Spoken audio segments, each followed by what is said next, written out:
beautiful people. Welcome to the corner. I go by Big Drip, a.k.a. 33 Cent, a.k.a. You know what? I don't got the brain cells for that this week. Welcome to the corner, people. It's been kind of stressful lately. We got a lot going on this month in celebration of we're doing Snyder month with DCEU, mainly like what he's doing. We got a bunch of guests coming on and stuff, so things have been different this month. So Big Drip don't got the brain space for all the nicknames right now. That being said, welcome to the corner. We getting ready to bring in our special guest. Light Drizzle, would you like to introduce who that guest is? Yeah. You know what I was thinking before, right when you said that? You know, it'd be a little bit cooler if you did like nicknames and it was like, hey, the Wonder Boy or Batman and Robin. You know what I mean? Like. You want me to call you Batman? No, like nerd-related nicknames. Oh. You know, like. Oh. The Wonder Twins. Well, so yeah, of course. So if anybody's wondering, I'm sure you guys are wondering, the nicknames stem from. It all started with Big Drip, right? Big Drip's the big, great oak tree from ancient times, right? And all the nicknames have seeded and acorns, if you will, that have fallen off said great oak, right? So they all either rhyme with drip or they are water-based. There's really like gotcha where I'm going with that. And the 33 cent thing, that's commemorating the first amount of money we've ever made off of this. That's what that is. Oh, I didn't know that. Yeah, and that's why I call you the other half of 33 cent. Oh, okay, that makes actually some sense. Yeah. I did not. See, look, I didn't know there was logic into it. Of course. They all rhyme. They're water-based. They all have meaning. Okay, that makes sense. So, today our guest is Sean O'Connell. Ooh. And he is a little bit about Sean. He's been in the industry for quite some time. He likes to do VFX, stuff like that.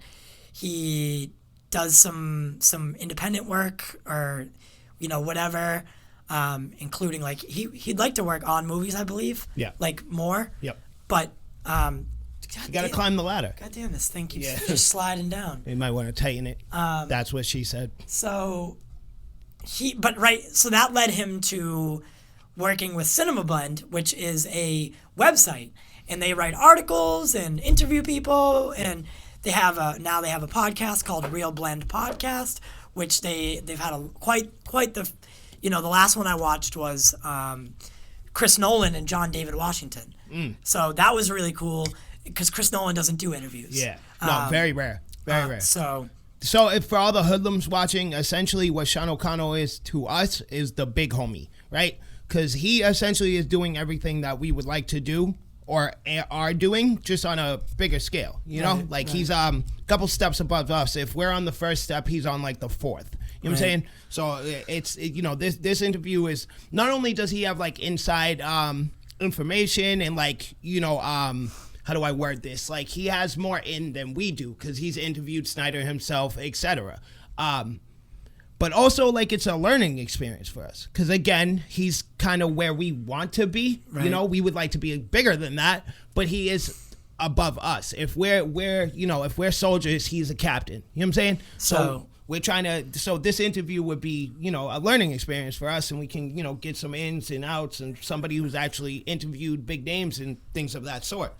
And it helps that, so interviewing the interviewer is different, but I think one of the reasons that I asked him to do this was because of that, right? I wanted to know what that was like, and you know, he like you he started off not liking the Snyderverse or what Snyder was doing, and I think I've said it before that the first thing I read from him was the Man of Steel, like literally, he gutted it, and I mean, rightfully so. Yeah, it's beside the point. But yeah, so I am excited to do this because I would like to, you know, pick his brain, and he's also writing a book about the Snyder Cut, and I think that's really cool. Yeah, that he's one of the. I mean, I think he is the only person that's doing that. Yeah, no, that's the first ever hearing of it, and you know, it's crazy to think when you think about the Snyder Cut movement that there's enough that he was able to write a whole book. Yeah. You know what I mean? You need a lot of information for like an actual novel. You need a solid amount of information. You know, I think there's like a minimum like for what a novel can be, you know what I mean? Like page wise, you know what I'm saying? So I think I've never like, heard that. But I don't think it's like an official thing, but like you can't write a novel and it be like 4 pages. You know what I'm saying? it goes children's book. Yeah, exactly. And then exactly. And then novel. If you're gonna write, yeah, exactly. So if you're gonna write a book at a outside high school grade level, right, then you need a solid amount of information. At and least we're talking about a movement that all it is releasing Snyder's version of the Justice League, right? And it was an internet movement. So to have that much to write in a book is crazy. Which the anniversary is coming up in 3 days. Well, yes, it is. Yes, so the anniversary is in 3 days. Snyder went on, as we spoke about on Quick Dip, Snyder went on League of Mayhem with the Nerd Queens, which we'll have on next week. And then he also went on Grace Randolph, trash. He went on Grace Randolph's show, what is it, Behind the Trailer? But yeah, Beyond the Trailer. Beyond, yes. Beyond the Trailer. And he gave us a little insight. So on the 17th, he's going to be doing a Q&A, and he's going to be doing a live stream of the new release, because they're going to re-release the trailer. Yep. With maybe a couple extra scenes in it. He's going to do a Q&A breakdown at his time, 9 a.m., which is Pacific time, which for us on the East Coast would be 12, 9, 10, 11, 12. Yeah, 12, noon. So noon. So on your lunch breaks at work. Perfect. On Tuesday, I know I'll be watching, and, maybe I'll try to get some questions asked. Yeah, absolutely. What is this going to be streaming on?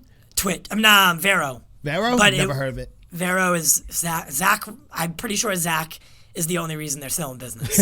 Zach, yeah, I've never heard of that. Yeah, I don't even know what it is. So is it similar to Twitch? Essentially the same thing? It's similar to like a social media platform like Twitter or Facebook. Okay. All right. I'm actually that? going to have to sign up for it. Yeah. Before it's beyond me why he's using that, but okay. Yeah. I mean, whatever you want to do, Pippin. You're at the you got the reins helm. on the horse. Yes, Yeah. you're at the helm for now. So for now, Zach confirmed a couple things on Grace Randolph's show. We have a couple more minutes before we get Sean in here. So some things that we might talk to Sean about are things like, so Zach confirmed that there's only 4 additional minutes that he's shooting. Well, after he cuts it all and pieces it all together, he's only, for additional photography, there's only 4 extra minutes. So IGN reported that there will only be 4 extra minutes or 4 new minutes in the SnyderCut, which is the wrong way to say that, because it makes it sound like there's a lot less than there actually is. Right. You know what I mean? So we had said this before. He's not using any of Joss Whedon's footage, and 99% of the theatrical cut was Joss Whedon. Yeah. So every scene that we see in this upcoming SnyderCut is new. Yes. Right? And it's all getting pulled from the assembly cut, the original 214. Yep. And he filmed extra scenes, and that will equivalent to 4 minutes, which is... That's what he needed to piece everything together. Yeah. Right? But he already had everything else. Yeah. So the way you should have worded it, they should have worded it, as I should say, is that he only needed 4 minutes to tie everything together. Yeah. What he already had was like usable. Dude, that's pretty impressive. Yeah, you only needed 4 minutes. He had 4 hours worth of content. You only need to shoot 4 minutes to slap it all together. He made a funny joke actually in the Grace Randolph interview, right? She was like, because he was saying that how Warner Brothers was bugging him a lot. Oh yeah, of right? course, yeah, like, absolutely. They were like, why are you filming this scene if we're not going to use it? Because they wanted a 2-hour movie. That's it. And he was like, oh, no, I'm just filming it because, I might snip a little piece out of it and use it. But he literally knew that he was going to have a director's cut. Yeah. Eventually, right? Yeah. And this is before his daughter and all that. So he was making excuses to film extra. Because if anyone's watched the ultimate cut of Watchmen or BVS, those are 3+ hour movies. Yeah. And Zach was told to keep Justice League 2 hours. And he was like, if I can't keep Batman and Superman, which is 2 people, and then Wonder Woman. If I can't keep that under 3 hours, what makes you think I can keep the Justice League under 3 hours? Yeah, no shit. So, if any movie should be 3 hour plus, it's Justice League. Right. So he was like, I was just making excuses to film, and he's like, I'm glad I did because now I have everything I need. Yeah, I think that's an appropriate time to put on Batman vs Superman and Justice League specifically. I think that I think those two movies, when you have like a crossover event like that, they should be long movies. Yeah. You know, I mean, there's a lot going on. In other news, because we're at the 10-minute mark. In other news, though, so Wonder Woman, Patty, sadly, it's probably not getting its Christmas release, and they're thinking about releasing it on HBO Max in January, or pushing it till summer 2021. I know. Yo, if you make me wait until summer, I'm coming to find you. Yeah. It's not going to be fun. We're fighting. Yeah. Word, I will fight you, Patty.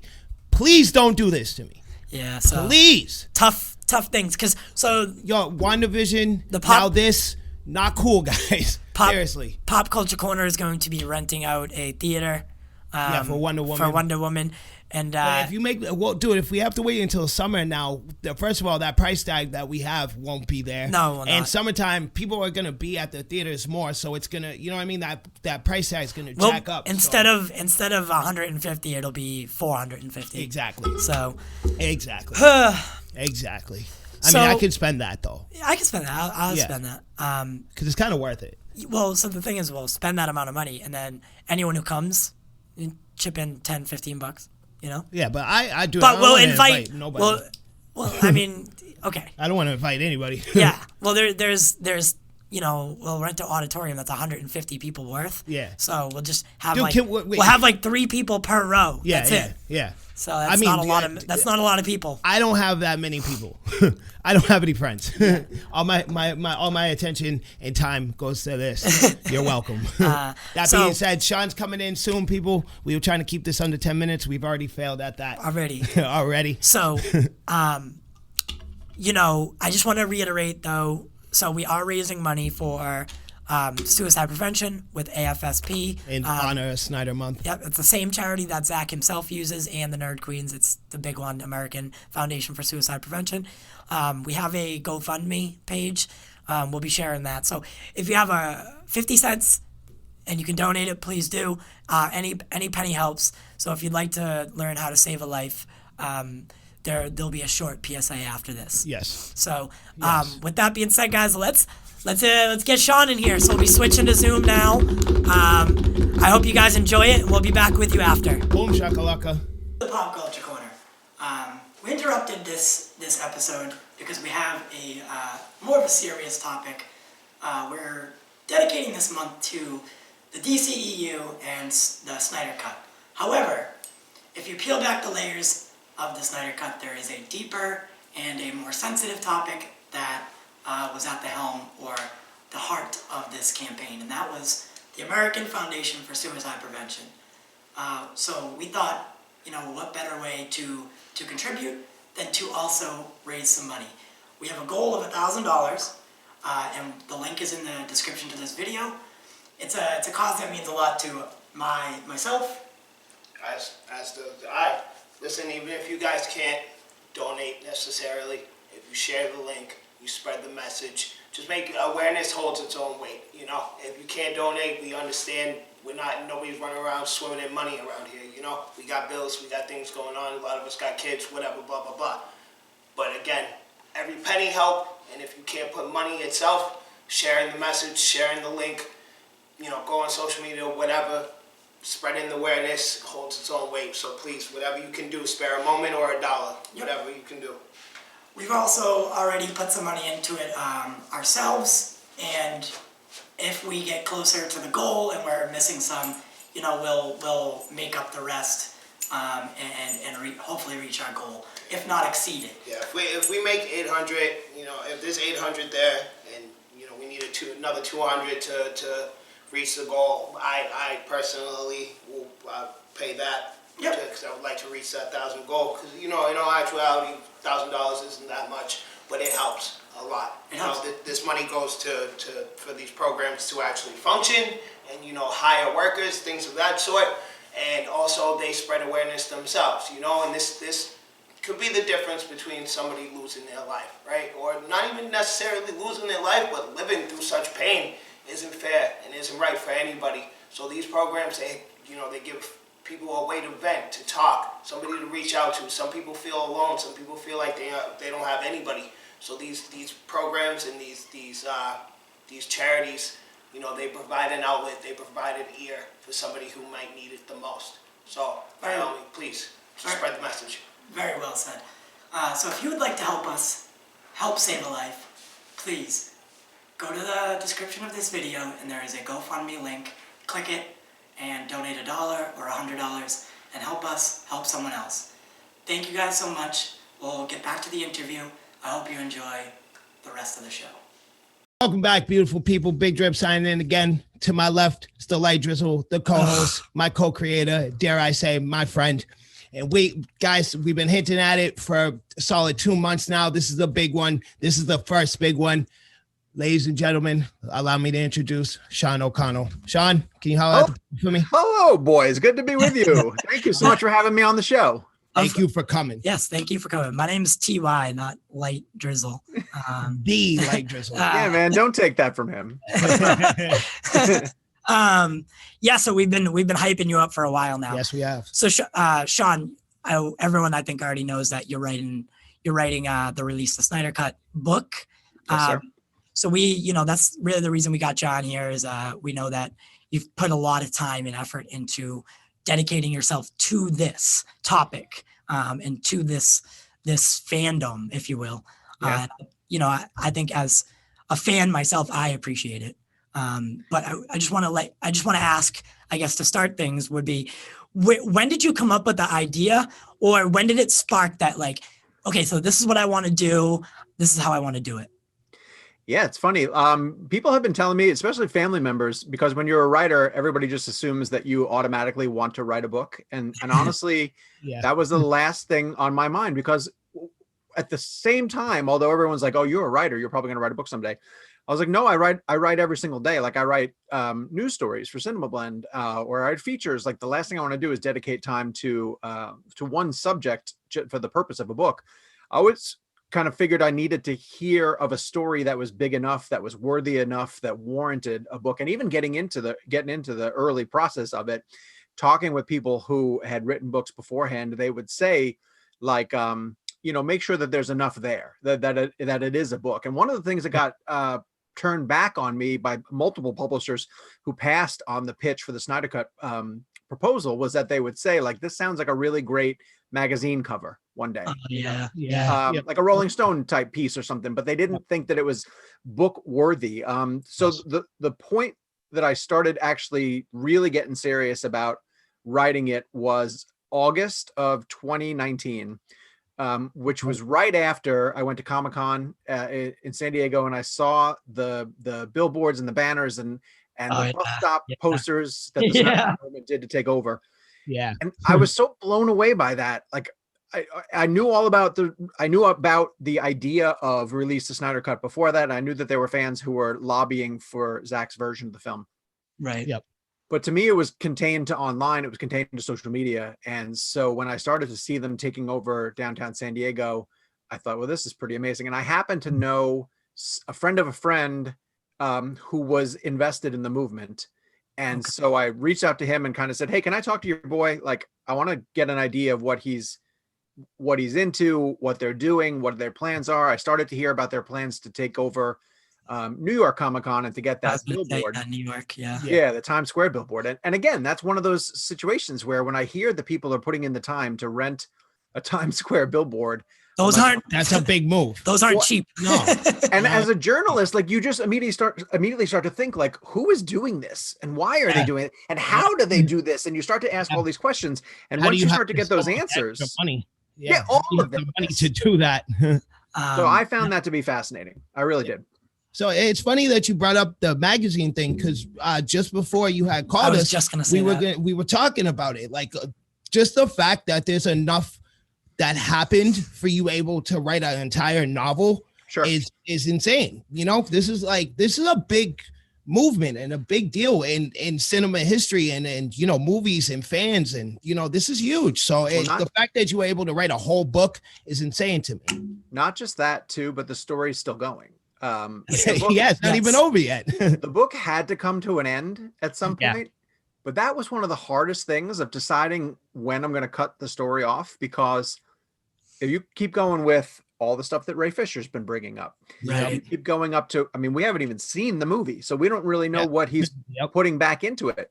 There's still so much story to tell. So I had to zero in and really try to tell what I thought was the story of how the movement came together, how they succeeded in terms of convincing Warner Brothers to turn it around. But in the process, because I've been writing for Cinema Blend for X amount of years, I was able to report on all of these different things that had happened over the course of Zach's time in the DCEU. Yes. And touch on the changes that happened to his Justice League. And then I interviewed a ton of people in the movement about the day they went to go see theatrical cut. And that to me is one of the most entertaining chapters, because it's everybody's like PTSD of remembering going to the theater. So the greatest disappointment of their lives. There's a ton. There's just so many great stories. If you just stop. So this is what I have been saying a lot about people who still do the sort of drive-by criticism about the Snyder Cut movement and how it's an entitled fandom or something like that.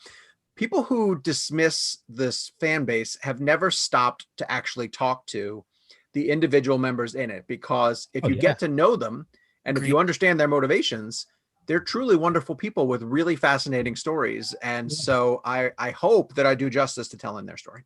Absolutely. I couldn't agree like anymore. So I have a question. So you had said that you had to pick somewhere where to end. You know, you had to hone in and pick what you were going to put in the book. Do you have any plans for the rest of the story? Because again, we haven't seen the movie yet, and this new info coming in on damn near on a weekly basis. So do you have any plans for that? Like maybe a review for Cinema Blend, an article, something of the sort? Well, I would love to do a follow-up book someday. I was gonna say, Yeah, I would really like to. And I have been scratching out notes as all of this stuff happens. And, you know, I right now have it was really easy to sit down and do the Release of Snyder Cut book template, because I just carved out, like, here are all the things that I would want to talk about. And I'd want to talk about how Zach got into the movement, which is Christopher Nolan essentially tapping him, you know, following up the Dark Knight saga, get into Man of Steel, get into BVS, why I thought the studio backed off of Snyder's vision and wanted to go in a different direction, talk a little bit about the rise of Marvel Studios and the Marvel Cinematic Universe, and how at the time I really believe a lot of executives at Warner Brothers were sort of chasing after the type of cinematic universe that Marvel had built. Oh, hell yeah. I got to go to the set of Zach's Justice League back in 2016 when it was still Zach's movie. Yeah, and just to report on all of that stuff, and then talk about what happened with Autumn, and talk about Joss coming in, and talk about the movie coming out. There was plenty of material there. The hard part about a follow-up book right now is that I don't have the structure to it yet. It's all still just happening, right? Like there's a bunch of different things you can get into. And one of the things that I really tried to avoid in this first book, because it wasn't the point, was the movement turning on itself. And how vicious some of the, you know, they're called the vocal minority, or the term vocal minority was applied to the Snyder Cut movement, which was early on, where it was almost like, well, there aren't a lot of people who really want to see this. It's just a loud group of fans, you know, who are making a lot of noise. And that turned out to be really incorrect. And now the term vocal minority, I think, refers to a totally different group of people, which is people who aren't happy that the movie's coming. And still seem to want to fight about stuff. Which is strange. Oh, it's fascinating to me. I don't get it. What are you losing? You're not losing out on anything. I don't understand. Like, for the most part, it's generally agreed that Joss Whedon's cut of Justice League was bad, right? Most of us don't like it. Most people don't like it. So why are you fighting it? It's not, they're releasing it on HBO Max. So chances are you won't even have to pay for this, because you might already have your subscription or whatever. Maybe you do have to subscribe, but HBO Max is great. They have plenty of content. Sure. You know, it's not even a theatrical release, nothing. So I don't understand why fight it, right? I'm not really into what Snyder's been doing with DC. I really don't really enjoy it, honestly. But I mentioned that to him last night. Yeah, but I'm 100% here, and I'm ready to watch. And, you know, me and him are dedicating an entire month to the Snyder Cut, even though I'm not a fan, you know? So I don't understand why fight. Well, I have a theory about it, and I could be way off, but I think that the movement attracted all different types of personalities. There were people who wanted to see it because they wanted to see the movie. There were people who got into it because they wanted to defend artistic integrity, and they really wanted to get justice for Zach. True. There were people in it because of the suicide prevention aspect and the mental health aspect, and they really loved the fact that they were raising funds for AFSP. But I honestly do think that there's a portion of people who got into the Snyder Cut movement because they truly just have an antagonistic nature to them, and they need something to argue about. Like we know plenty of people. I'm sure you guys know plenty of people who just want to fight. This is Twitter we're talking about. Exactly. Essentially an internet battleground. And you'll never turn their minds. You'll never change their minds. No. So it's like an uphill battle trying to rationalize with them. And so I kind of stopped trying. Yeah. Like, so in itself, this is the internet we're talking about, right? So there's people that will chime in and make this big hoopla. And in all actuality, they couldn't care less about whether it gets released or not. They just want to be the antagonist, like you had said. Yes. They just want to be, they just want to fight for whatever reason. The internet is a strange place. I've also brought up something that I like to point out nowadays, because one of the things that got leveled at me as I tried to tell the story of the people in the movement was, why are you shining a light on this fan base that screams and yells and wants the Snyder Cut at any given time? But I started to realize that anybody who was a journalist who wrote for an outlet, who would say things like, oh, they're just an angry fan base, normally if you go back and trace, they're the ones who kicked the hornet's nest in the first place, right? Like they would come in and be like, it doesn't exist.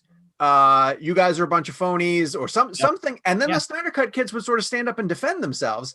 And then it was like, look at them, look how aggressive they are. And I was like, no, dude, you started you started it. And if you just leave them alone, because truthfully, I'm one of those people that says, like, love what you love, and if other people don't like it, cool, but go get into whatever you want to get into.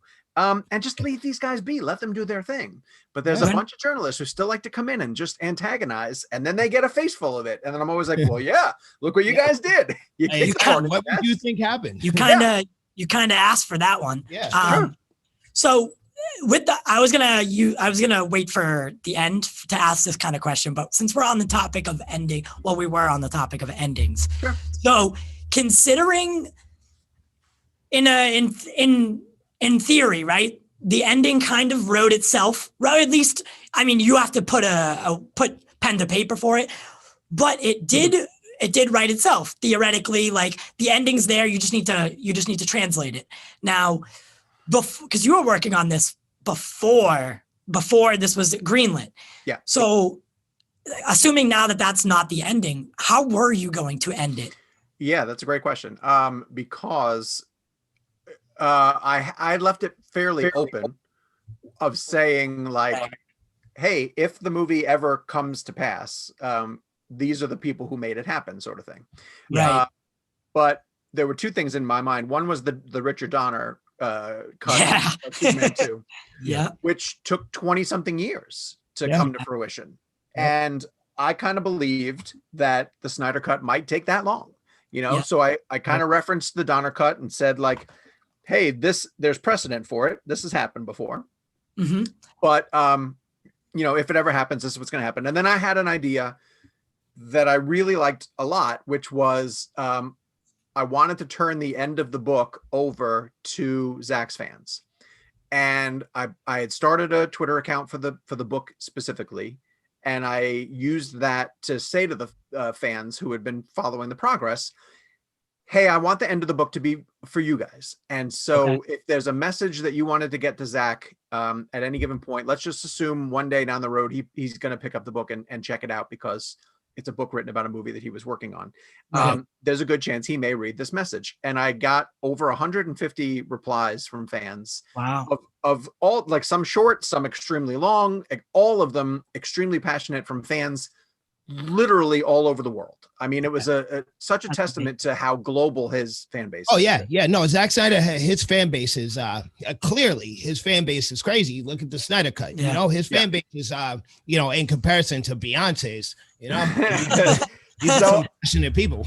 So I put all those messages in, and that was the end of the book. And the two things that changed after the cut got announced was that, yes, I could write about the May 20th announcement and the significance of that.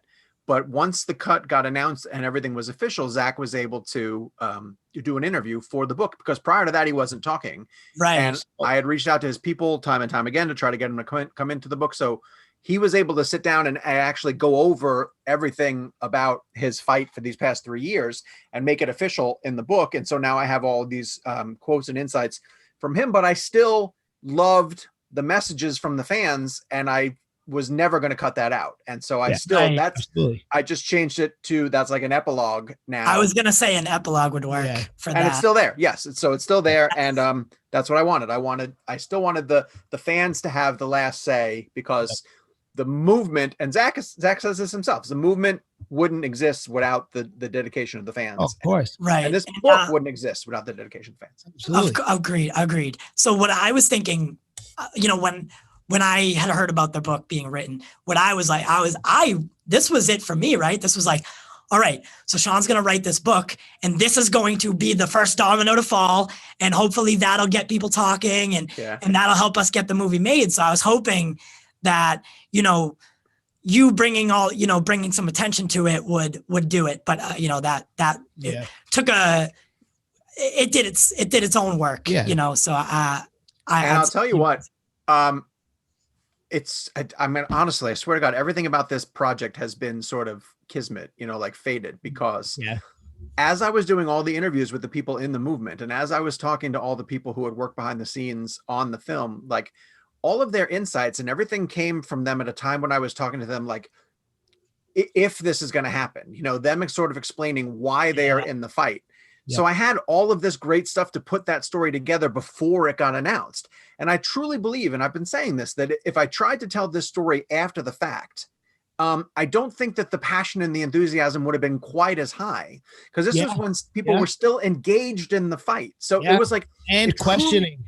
Exactly. Questioning at the time if it was even coming. You're absolutely right in saying that. Yeah. Absolutely. So it was the perfect time to speak to the people who were most passionate about it. And so I really feel, and I'm not just blowing smoke because I'm proud of the book, but I am really proud of the book. I think that it honestly captured the passion of the moment, because all of the research and all the writing took place during the height of the moment. Exactly. Right. So now that kind of leads me into what, hypothetically speaking, if this movie didn't get greenlit and we weren't going to get it, do you still think this was releasable? Do you still think this would be worthwhile releasing?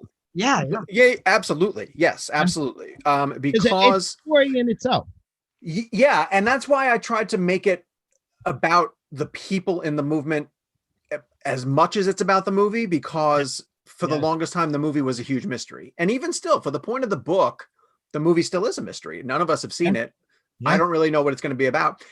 To me, one of the things that's fascinating about it is that I've been writing about different fandoms for years, and I've never seen anything as united as this one. Like, fandoms by definition are just fractured. They can't get behind the same thing because they all love something different. If you look at the Star Wars fandom, like they're constantly arguing about stuff. God. So to see fan space is just, they're so aggressive, and like you can't please these people for anything. It's amazing. Right, exactly. So to see a group get together and to accomplish something is truly, to me, worth telling their story just for that reason. Again, it brings it back to, like we said before, Zack Snyder's fan base is just, you can clearly see it. These are passionate people, and they love the work that he does. Right. I wish one day that I can say we have a fan base. Pop Culture Corner has a fan base as passionate as that would go as far as to do a whole movement and for the sake of us. Wouldn't that be nice? Yeah, you can only dream for something like that. For sure. So what was, I know we'd brought it up earlier off camera. So what was the turning point for you for the DCEU as a whole? So what, I know we all have our issues with it, right? I don't think there's a single person that thinks it's flawless, but what was the turning point where you watched it in a new light? Ultimate Edition. When Ultimate Edition came out, a lot. Both Batman vs Superman, right? Yes. Yeah, BVS Ultimate Edition. Yeah, I hear that. To me, it filled in the cracks that I had with BVS. And so that movie accomplished two very important things. One, I was like, oh, I kind of get what you're going after now. Like there were a bunch of little motivations over the course of BVS that were removed for theatrical cut that just filled in, made more sense. Things had more time to breathe, and they were presented in the way that Zach had originally intended. Yeah. And I always liked Ben's Batman. I thought his Batman was truly terrific. I'm probably with Big Drip in thinking that, like, I'm waiting for Superman to be like Superman, right? He's been very subdued over the course of the two films up to this point by design. By design. That's what Zach wants him to do. Yep. So Ultimate Edition not only taught me that, like, oh, I kind of get what Zach's doing. When I saw the restored longer cut of BVS and realized what it was, then I was like, oh, now I want to see whatever the longer cut of Justice League is, because I'm pretty sure if you give Zach the time and the footage to complete whatever his vision's going to be, it's going to be way better than what we've seen. Yeah. And that's when I was kind of like, okay, I'm ready to start fighting for this. That's exactly what Jack said. So I'm thinking what's going to happen here with the Snyder Cut will be the same thing. People come to that same conclusion that you just said. Oh, I get it now. Yeah. Whether they like it or not is up for debate, is up in the clouds, but at least it will be explained and we can actually understand what he was aiming for, right? Sure.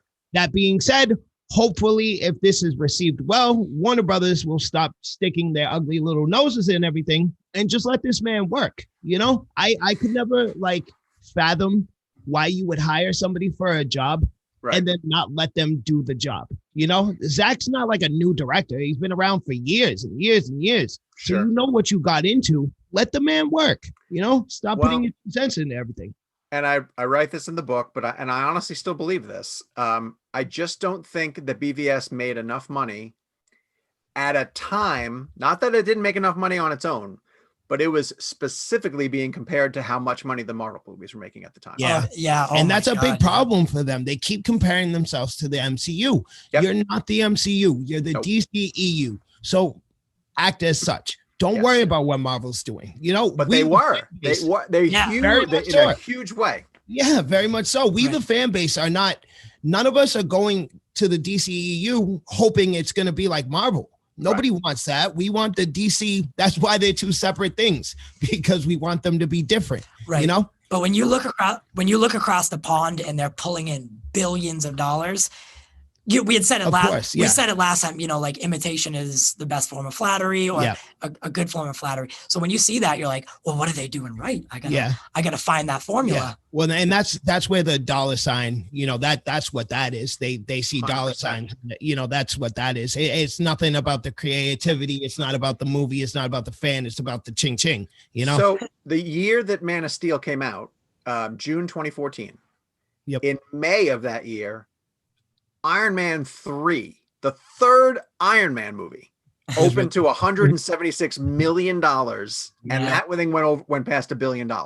Yep. Right. So I totally understand why the executives at Warner Brothers was thinking, why the hell we have Batman, Superman, and Wonder Woman in this same movie? Why are we not, I'm sorry, for Man of Steel, like, why are we not soaring as high as Marvel kind of thing?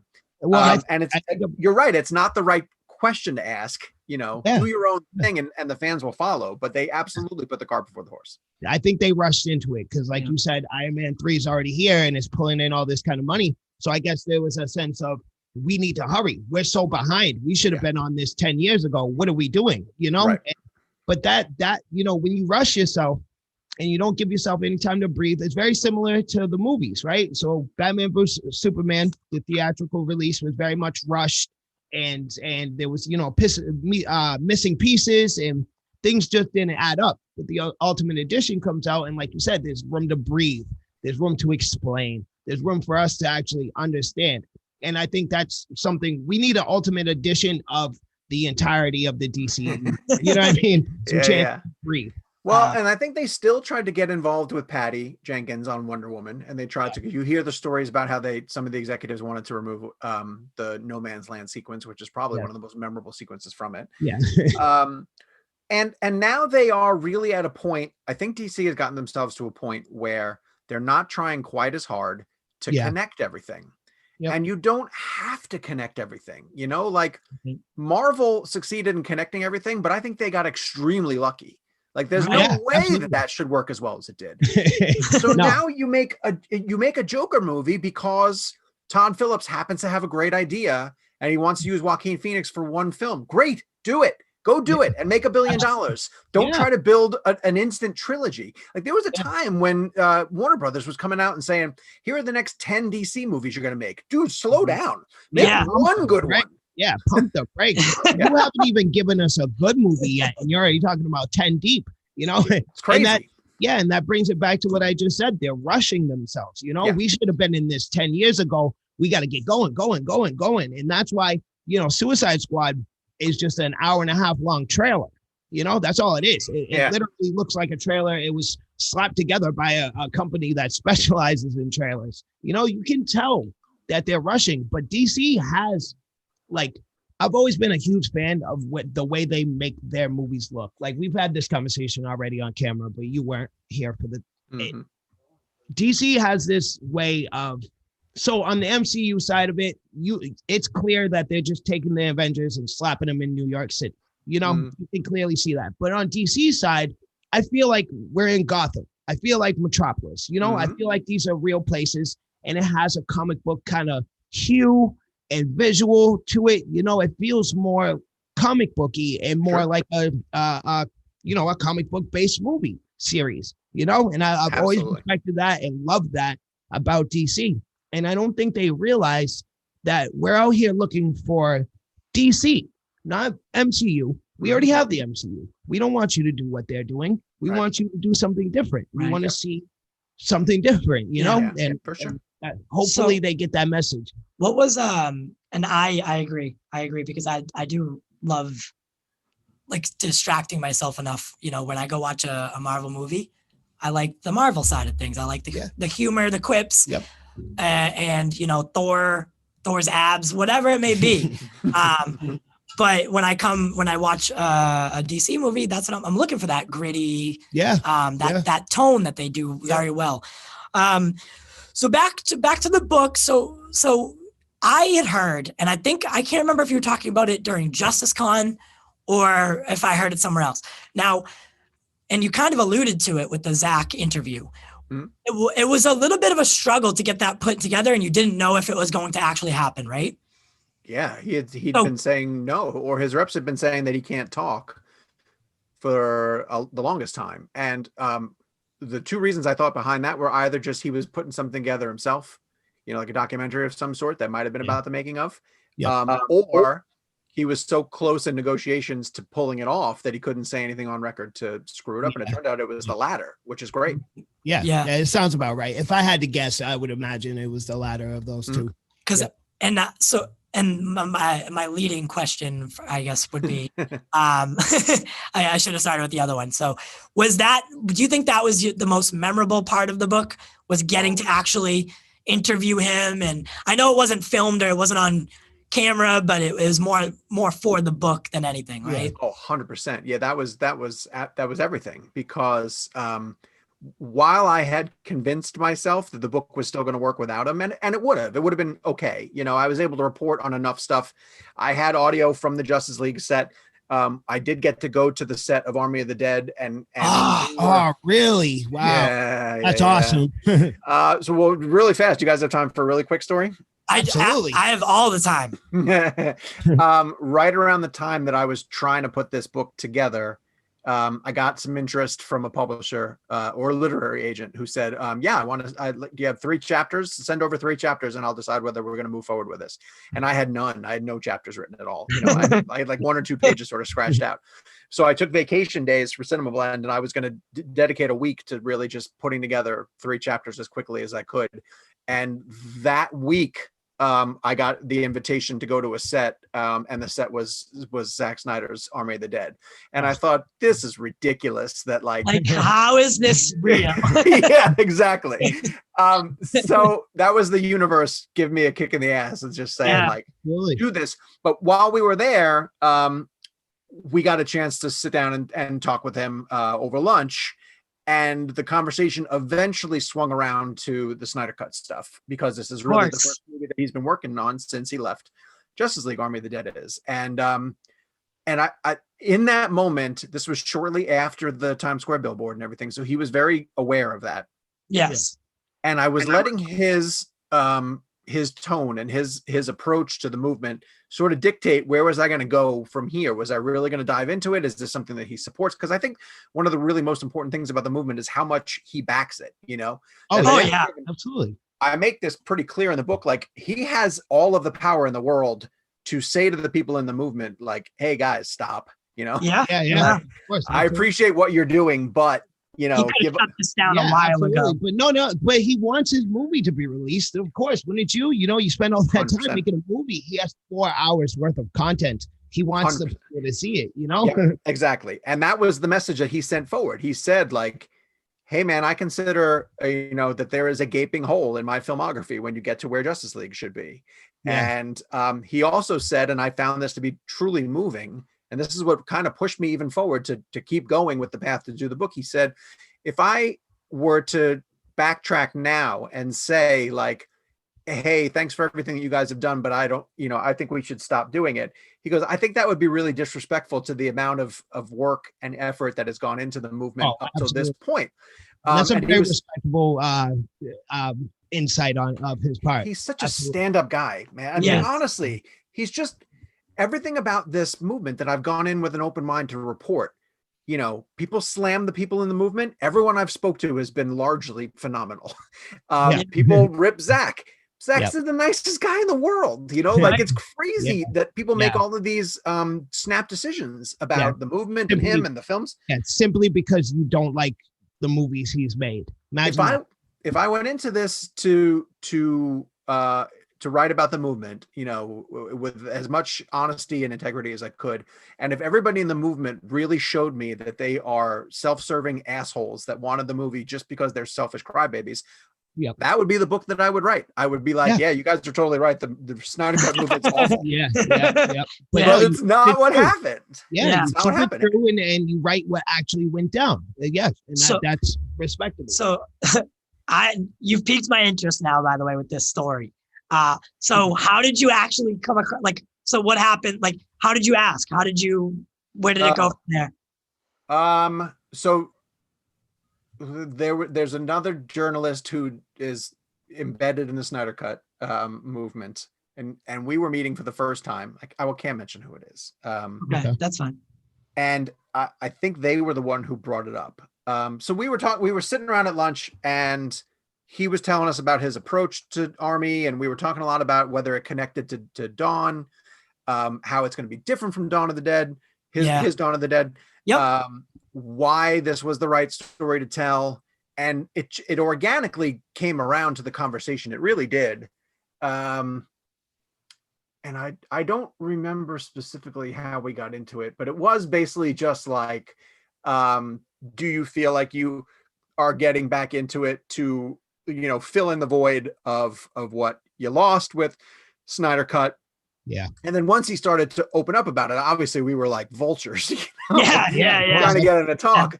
Yeah. And he was super into it. Like, that's when he was super candid and open. And Debbie was there with us also. And that's when she started to say, like, she's amazing. They have raised so much money for AFSP, which is a cause that's deeply important to us as a family.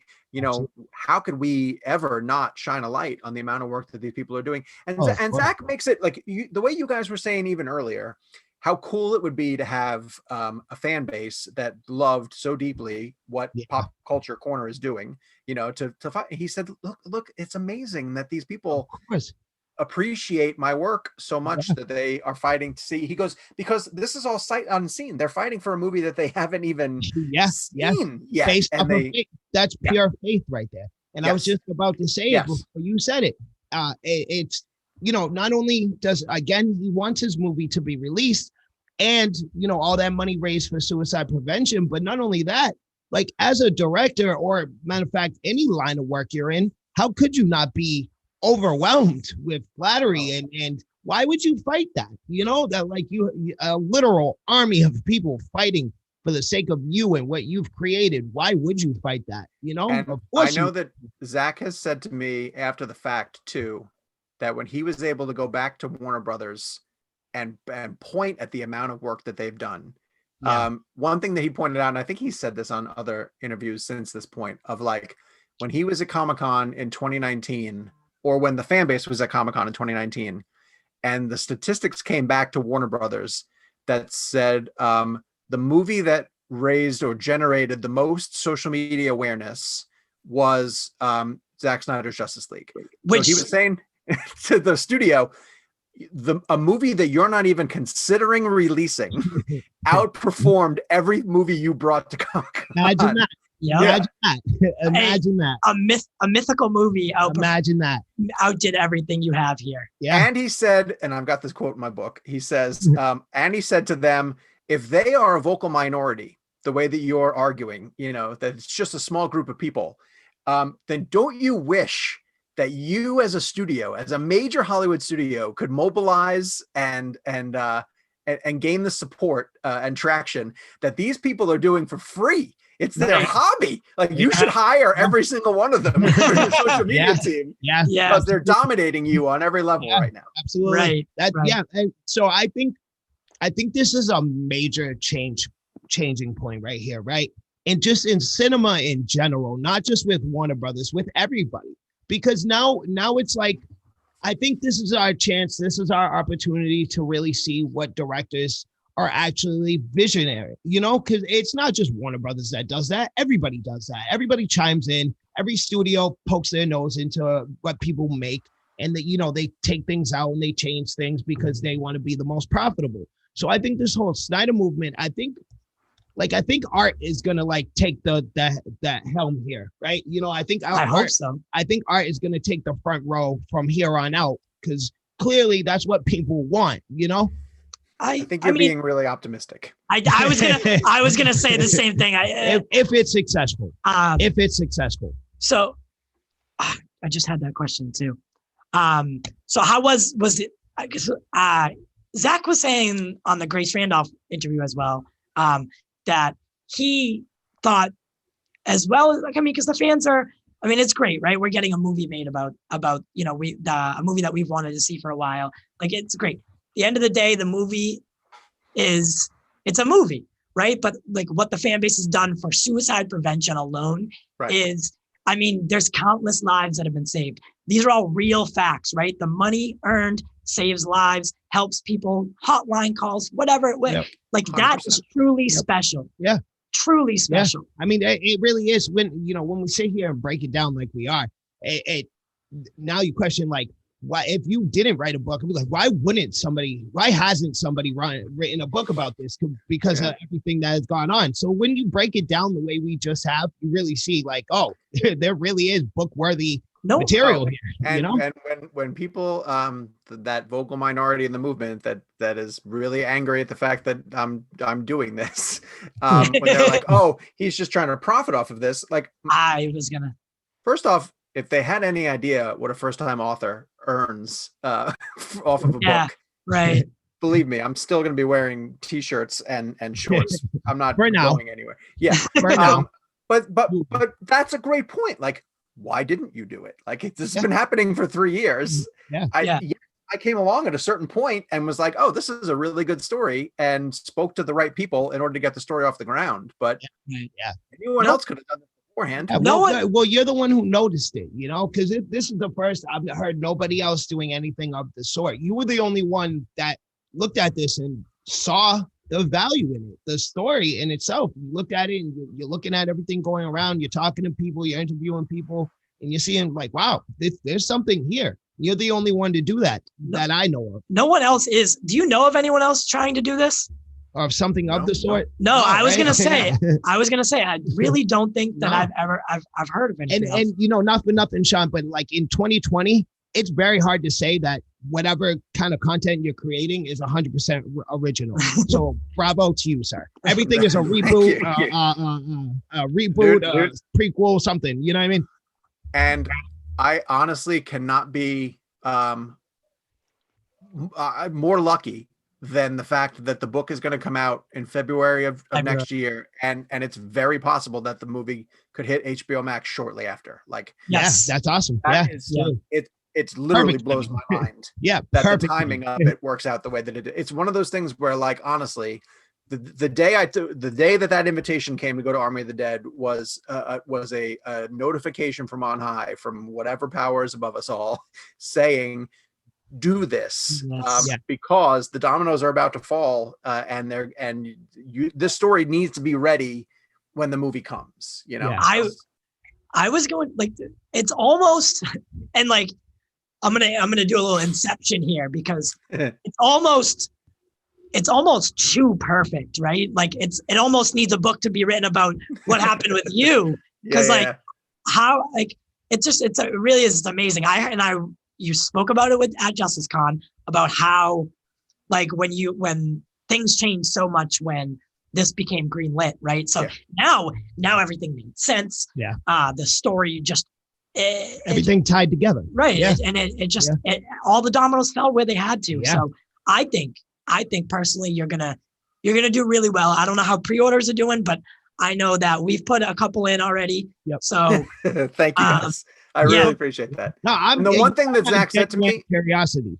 The one thing Zach said to me at the end of our conversation, which I truly took to heart, this meant a lot to me, was that he said, look, man, this was a leap of faith for you to start this journey before. He goes, because when you started poking around, which would be like August 2019, he goes, this was not going to happen. Like, that's how quickly it changed for him too. Yeah. You know, like he thought it would still be a couple of years off, kind of thing. And it happened much quicker because of HBO Max, because these streaming services need content. I think so. It's like, just that happened to be the perfect time, because if we didn't have these streaming services, this would never happen. They wouldn't release this into theaters. We would never see this. No. Well, I mean, the SnyderCut came out on, it was, but it would be like that though. Like you had said earlier, 20 years from now. Yeah, exactly. Well, because think about this too, the way that COVID has shut the theater industry down. That too, yes. The theater industry needs 5 years to reset itself. Is that what's being really? Wow. Well, just with the amount of no. I mean, more so with the amount of movies that have been announced, that have been delayed, that production times have been pushed back. Like, we're into now 2023, 2024.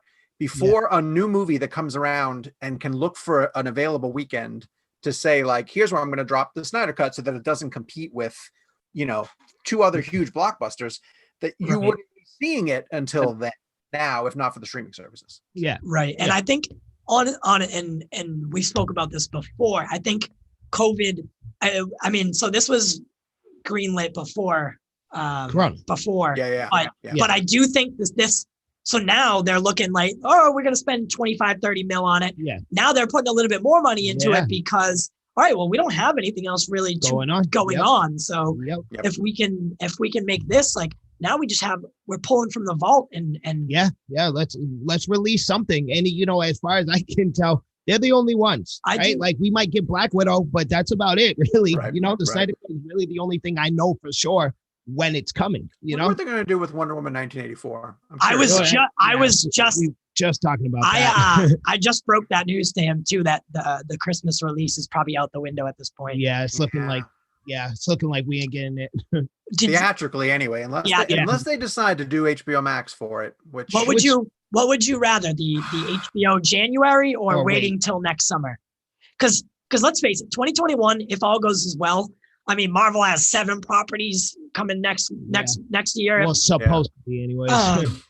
Next year is going to be really saturated. Yeah. So, if things go well. Yeah. But what would you rather? HBO Max. I would say HBO Max. Absolutely. Me too. Yeah, absolutely. Like if they took the same road that Disney took with the Mulan thing, they released it on, like, they call it Premier Access, right?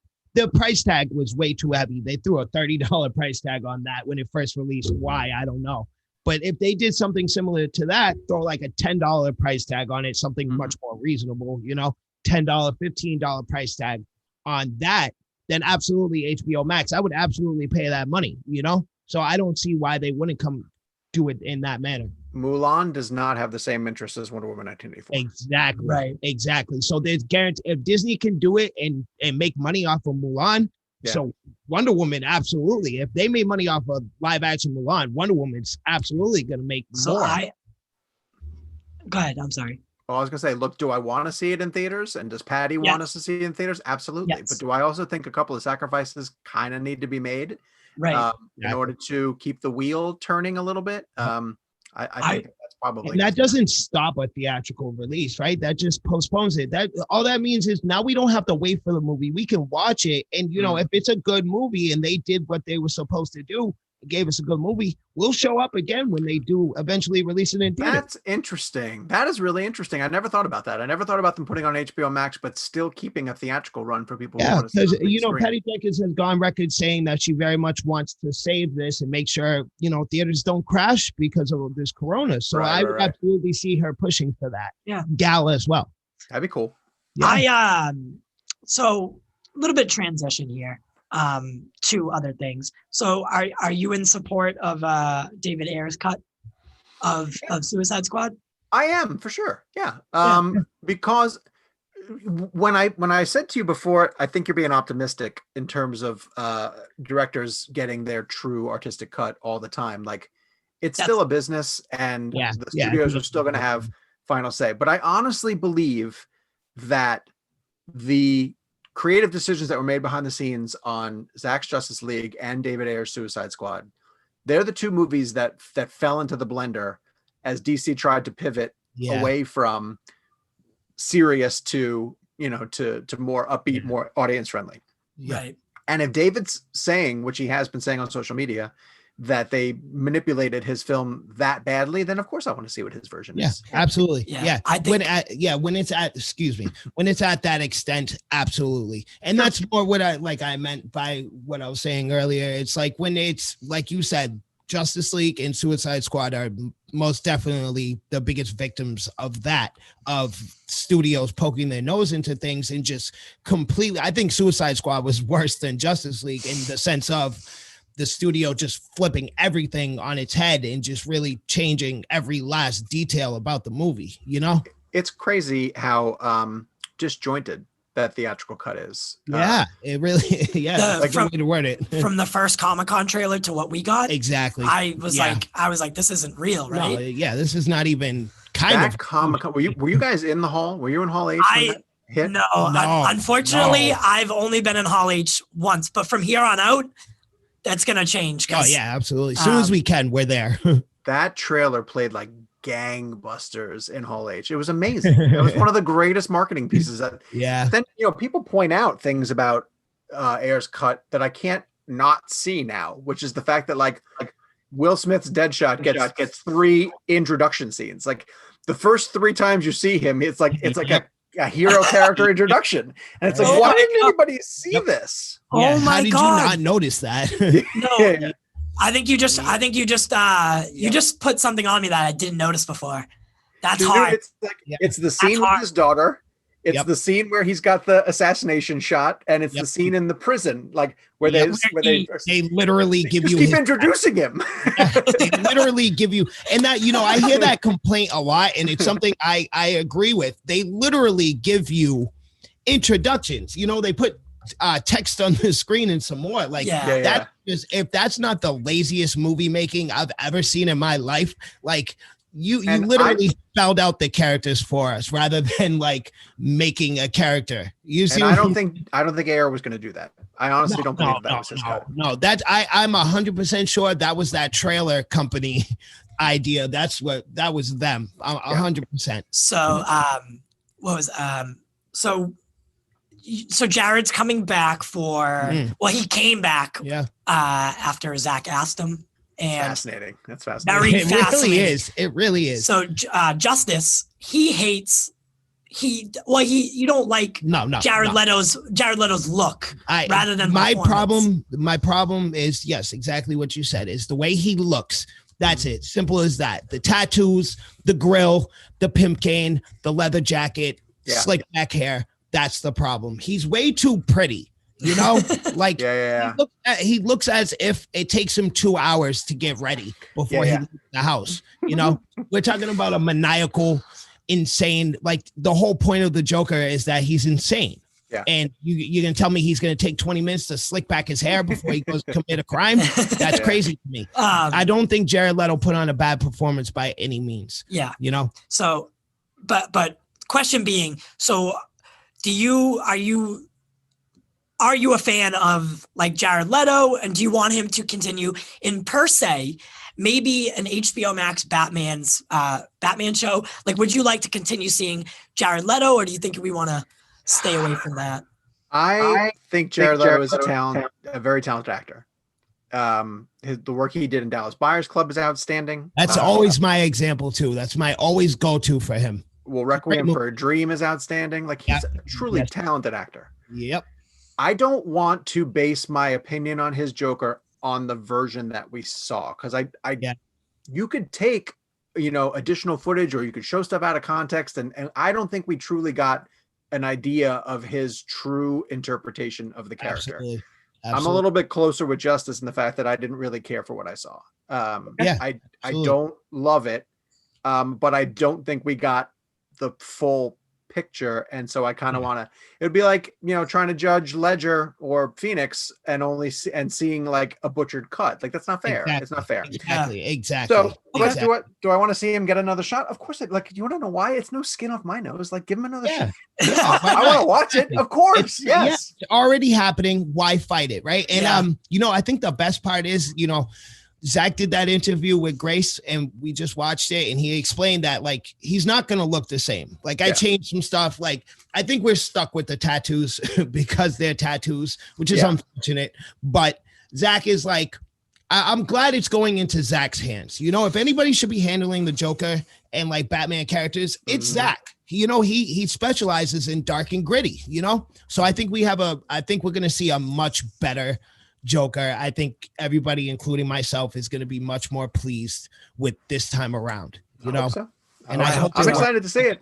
I hope it works. I am as well. I do. I hope it works. So I guess lastly, we can talk about. So I know I have a question for you personally. I also. So you play in a rock band? Really? Well, I do. Yes. I played drums in one band and I played guitar in another band. So it's just something I like to do for fun. My goodness. How do you have time to do anything? That's what I was in. My goodness. My goodness. You're writing books, articles. You work for Cinema Blend. You're doing a show with us. You're in a rock band. How do you have time for anything? I have two teenage boys. Also. Oh, my goodness. Goodness. Wow. I don't know. Listen, man, you get one shot at this life. Like, you have to do. There it is.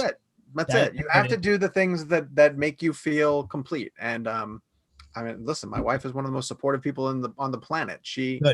We truly, all of us, believe in living life to its fullest potential. And so I try to do everything I can. I think I'm a creative person. Like, I need outlets like that. So. Absolutely. Yeah. That's a good transition into what I wanted to ask you. So I myself am an aspiring writer, and the goal is, we had talked about this before, but the goal is to establish some kind of name for myself, right? Mm-hmm. And then release my own book and start doing very similar to what you do. I would love to write articles, and the dream is to get on a movie set and be a screenwriter for the movie. That's the main goal, right? Awesome. So as an aspiring writer, and you're somebody who is established himself, please, by all means, tips, tricks, please guide me here. You're not aspiring, you're a writer. Like, that's it. You're there. The only way you get better at doing any single thing, writing, podcasting, hosting some stuff, is just do it every single day. You got to do it every single day. It's the only way you're going to get better. You're going to run into obstacles. You're going to learn how to overcome them. You're going to judge your own work, and you're going to figure out how to improve it. You just have to do it every single day. The only way I got into critiquing films and writing about films is that after every single movie that I saw, I came back and wrote a piece. If not, one piece, two pieces. Okay. It forced you to look for whatever angle you wanted to cover. It forced you to sit down and figure out how to structure a review. You find your voice that way. You find the way that works, and there's no wrong way to do it. So it's just finding the way that works for you. And then you're going to find the readers, the listeners who say like, oh, I like that podcast, or I like that writer because I like the way that they approach it. And they're going to follow you because you're stand out and you're unique, but you do it your way.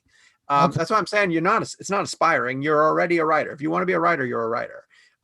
Just be a successful writer. Now, as you get to that point, find people who will pay you to do it, find a way to make some money off of it. And then it's a job, then it's a career.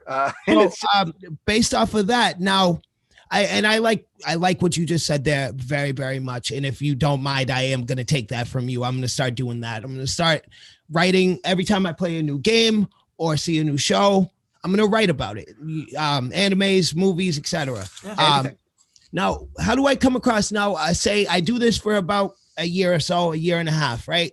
And I think I've found my voice, if you will, right? I'm comfortable with what I'm doing. How do I come across getting the attention of Cinema Blend or whoever may hire me? Are you asking? Are you asking if Cinema Blend is hiring? No, no, not yet. But that's not that far off. You just pay attention to the About Us pages or the jobs pages, like all of the sites that you follow, all of the outlets that you read on a regular basis. They all have pages where they post job listings, and then you just look at the way that they describe their job listings. You look for the qualifications that they look for, and you try to meet those qualifications. Okay. All right. Nice. Listen, I can't thank you enough. I really can't thank you enough for coming on. So it was a blast. I had a a great time. Thank you, guys. Yeah, I did too. So like I was saying to you, I think previously, I aspire to be, not. I don't want to say like you because I think that's weird, but I aspire to do what you're doing in a way that makes me happy and in my way of doing it. Getting visits to sets, stuff like that, like that is a dream for me. And I have so much respect for you. And I do want to say thank you. By the way, we're always open to coming on. I know you do a podcast, so I do. The Real Blind podcast. Two of my close friends. One of my personal favorite was the one that you did with Chris Nolan, because I don't really get to hear him. Yeah, he doesn't do that often. I was stoked. Yeah. Stoked when I saw that. That's a big power move on your end. Yeah. It is. He really doesn't do it often. So the fact that you got him, that's huge. And he wouldn't say he wouldn't say Dunkirk? Yeah, I was gonna say he wouldn't say it the way you wanted to. And I was wait, hold on. I gotta explain that. We started our show almost about 3 years now at this point. And the year that we launched it, it was an awards podcast. Yeah. And Dunkirk was in the Oscar mix. Yep. And one of my co-hosts, Kevin McCarthy, is the hugest Nolan fan and adored Dunkirk. And he just started ending all of his shows by shouting Dunkirk. We thought it was weird, but we thought it was funny. And then we kept it up for no reason whatsoever. And then we kind of we were painted into a corner of like, are we ever going to stop saying Dunkirk at the end of the episode? And we said, okay, well, we'll stop when we get Nolan on. That'll be that's our aspiration. We'll stop when we get him on. We have to get him to say it. And dude, if I tell you how much we sweated over, like how trying to get him to say it, because Nolan doesn't do jokes, like no, with anything. And so I said, look, I'm just gonna hit him with it. I'm just gonna explain to him. I love it. I love it. And then he said, for people who didn't hear it, he said, well, I'll say it if you guys say it at the same time. And so he said, all right, 3, 2, 1. And he kind of did it, but he was with John David Washington, and John David Washington was like, you didn't commit, Chris. Like, at least there was somebody there to call him on it. Yeah. No. But it was, hey man, close enough. That's the closest. Yeah, you got something on it. Yeah. That's awesome. But you continue to push the boundaries. You have some of the biggest names that from the industry on your shows. We were just talking about how you had the whole cast of Far From Home on. Speaking of that, just real quick, is Tom Holland as wonderful as I think he is? Oh, he's amazing. He's truly amazing. He's truly amazing. He's such an earnest kid. Yeah, you can clearly tell, and that's why he fits Peter Parker so well. You can tell it's like a genuine thing. Also, like, he gets a lot of flack for giving up secrets and, like, but I think truly he's so happy to be there that if you could just sit down and geek out with him about stuff and he didn't have to worry about giving away things that he knows, he would love to just sit down and geek out 100%. And that's awesome. And see, you can tell, like, outside of like interviews and stuff, I got that idea just based off performance. Just based on the way he acts as Peter Parker. So you can tell when somebody's being genuine, you know, and you can see that in Tom Holland. I'm not calling anybody out, but I'm saying, like, I don't think Benedict Cumberbatch is the hugest Doctor Strange fan. No. He probably is very happy that he's playing him, but if you tried to approach him outside of the role and was like, "Hey, what about Doctor Strange?" he'd be like, "Please leave me alone." Yeah. If you approach Tom Holland, I think he would talk to you about Spider-Man for hours on a time. Yeah, absolutely. I 100% see that. I see that in him, and I see that in Chris Evans as well. I can see Chris Evans absolutely just geeking out with Captain America with us. Yeah, Chris is actually from our area. Like, that's cool. Yeah. Yep. Yes, he is. We're trying to use that to our advantage on the show. Yeah, my sister worked at the dentist office that his father owns. Oh, get out of here. Yeah, so that's like what I've been trying to use to get him on. He won't answer my phone calls, which is weird. Not yet. We'll get him. Not yet. Exactly. But like I said, such a tremendous honor. Thank you. So where can people pre-order the book? When does it come out? Sean, plug. The plugging, huh? What do you think, man? My time to plug. Okay, so it's available on Amazon. It's called Release a Snyder Cut. I know I'm wearing the t-shirt. I just happen to own a bunch of t-shirts that have the title of the book on it. This is the one that they put on AFSP because the guys were wearing it on the Harley Quinn shirt, though. So I love that. That was amazing. So funny. That cracks me up.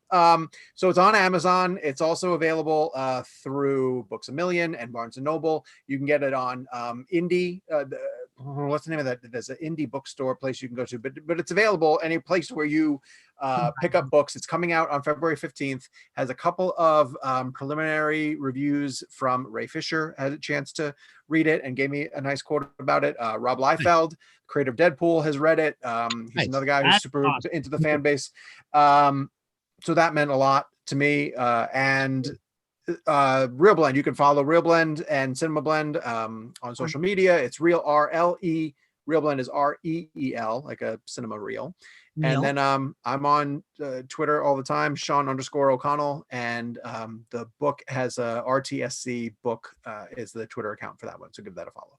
Awesome. You heard it here first, people. You go check this man out. You see the potential. You see the talent.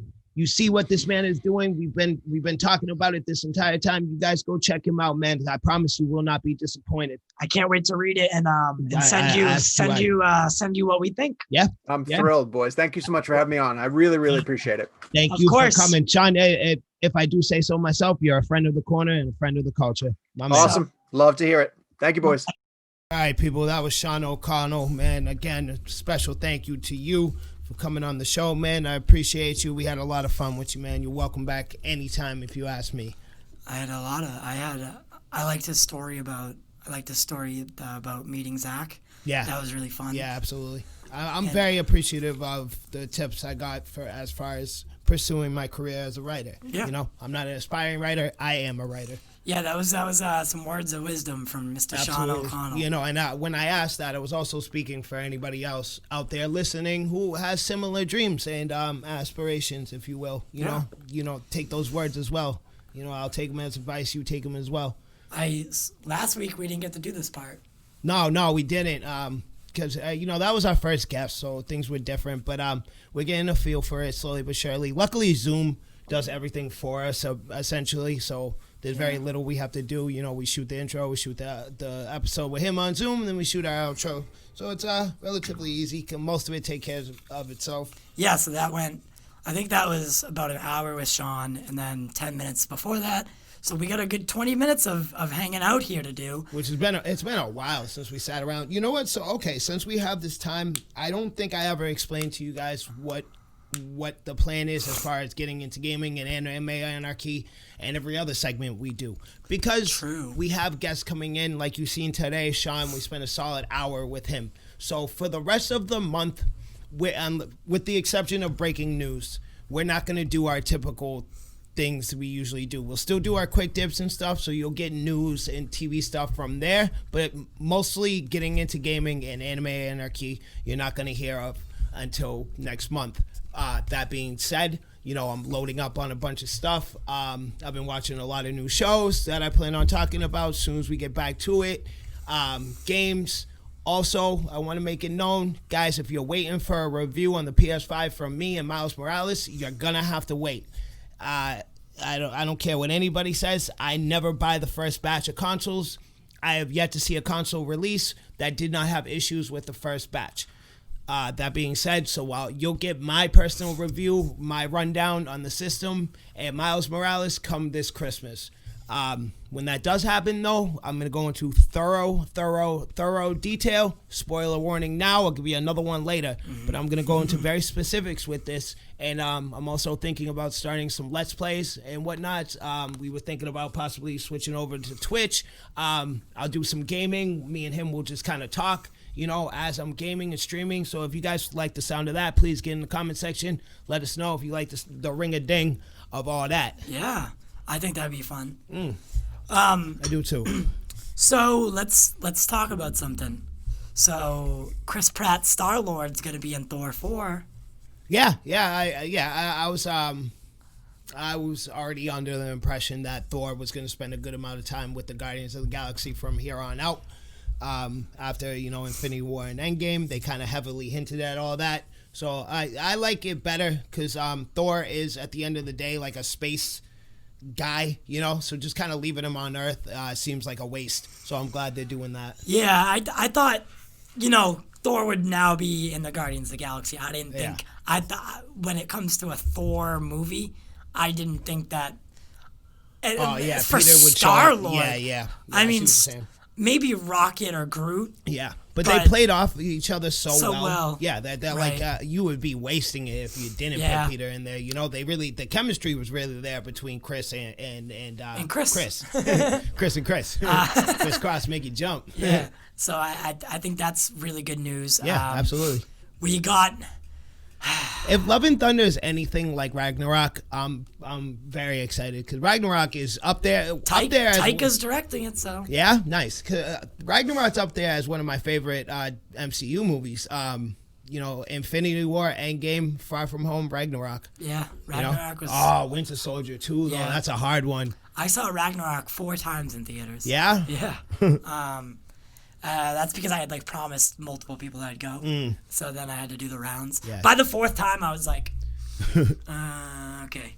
But I still think I've seen it a million times myself. Not in the theaters, but I've seen it mad times. But I still find enjoyment every time I watch it. Well, there's a difference between watching it every 4 months. Yeah. I watched it 4 times in the span of a week and a half. Oh yeah. No, I get it. That would ruin it for me too. Ooh. So that's good news. Staying in Marvel, so we got some rough news. We were wrong about WandaVision. Oh, we were wrong. Yeah, we were. I swear. Admittedly, I was wrong. It's just like the Microsoft thing all over again. I swear to God, Microsoft heard me trash Xbox Series X and just really roast it to shreds, and then they buy Bethesda immediately after. Me and him talk about how we're 100% sure we're getting WandaVision this year, and if we don't, there's gonna be problems. Yeah. What happens a week later? They're not releasing it until the beginning of next year. Not even a week. 3 days later, they do this to us. Imagine that. And they had said already that WandaVision was coming out before 2020 ended. I swear, dude, I'm telling you, these people are watching, out of the 118 people watching our videos on a regular, executives at Microsoft and Disney are one of them, apparently. Apparently, Kevin Feige's watching all of our shit. And he's like, you know what? I hate these kids. Look at how handsome they are. Look how talented they are. I'm going to do something to stick it to them. I'm not releasing WandaVision. Yeah, not till January. Bastard. God, I haven't been excited for any TV show that's not anime in a long time. Yeah. It's been a long time, so I'm very upset about this. It was such a kick in the nuts because... I was like, my nuts quite literally hurt. Yeah. And then speaking of Disney Plus, The Mandalorian Chapter 11 episode 3 of season 2. Yeah. That's a lot of numbers. Sorry. Was by far the best episode yet. I gave up. I stopped watching it. I watched the first season for the sake of the quick dip that we did. Go check that out. It's a good review. But it really didn't grasp me like that. Star Wars, I love the concept. I love the concept of magical space wizards fighting evil magical space wizards, and then like some army people in between that, and like aliens and stuff. I love the concept. But the movies never do it for me. I don't know what it is, but they just never hit. The games hit. I've never read any of the books, but I would imagine they would hit. The comics hit. Everything else hits. The movies just never do it. I don't know. I watched Clone Wars, the TV show, for a long time. I was obsessed with that show. That's Dave Filoni too. So he is the biggest part of the Mandalorian. Yeah. So he's behind the scenes, you know. I've always been more of an animated guy, so maybe that's why the Clone Wars hit me better. But I've never really. Did you ever watch Rebels? No, only because they only released it on Disney XD for the longest, so I couldn't watch it. I had no way to watch it. Now that I believe it is on Disney Plus, right? I think so. I'm not sure. So now I could check that out. I heard good things about that show. I haven't watched it. Those are all Dave Filoni. Yeah. So okay. And he has his hand in all of them. Yeah. And he's kind of like the Kevin Feige of that. Yeah. In a sense. Not because I'd say Jon Favreau is that for the Mandalorian. Oh yeah. But Jon Favreau brought Dave Filoni in because Dave Filoni is a wealth of knowledge, and when it comes to Star Wars especially, Yep. He's good pals with George Lucas. Yep. And he's like an animator. Okay. He works in that department. That's cool. Well, he draws. Yeah. So imagine this, right? Imagine being the one who created something, but the worst at like making it come to life. Like that's George Lucas. He created Star Wars, but like he sucks at like bringing it to life, like turning it into movies. And he had, out of everything Star Wars ever released, he had the most control for the prequels. Everybody hates the prequels. Everybody hates him.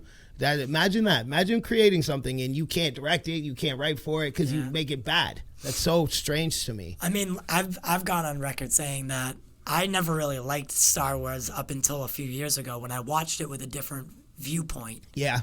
And like I had to suspend all of my belief, not my belief system, but like I had to suspend a lot to get through the first 6. Yeah. And and then The Force Awakens is visually pleasing, so it is.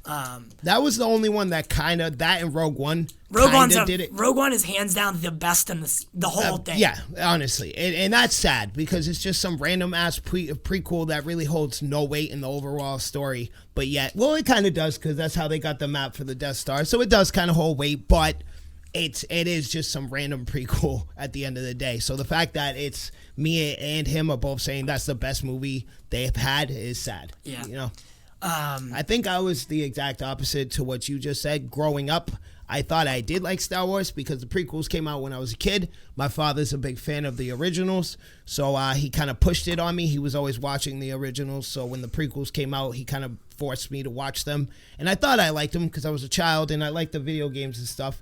But growing older and then rewatching them, as you said, same thing you did. I rewatched them, but absolutely hated them. Didn't even get through New Hope. No, I'm sorry. No, I did. I got through New Hope, Empire Strikes Back, and then like halfway through Return of the Jedi, I was like, yo, I can't do this. This is physically draining me to watch these movies. I felt like I just went for a 10-mile jog after I was done watching that.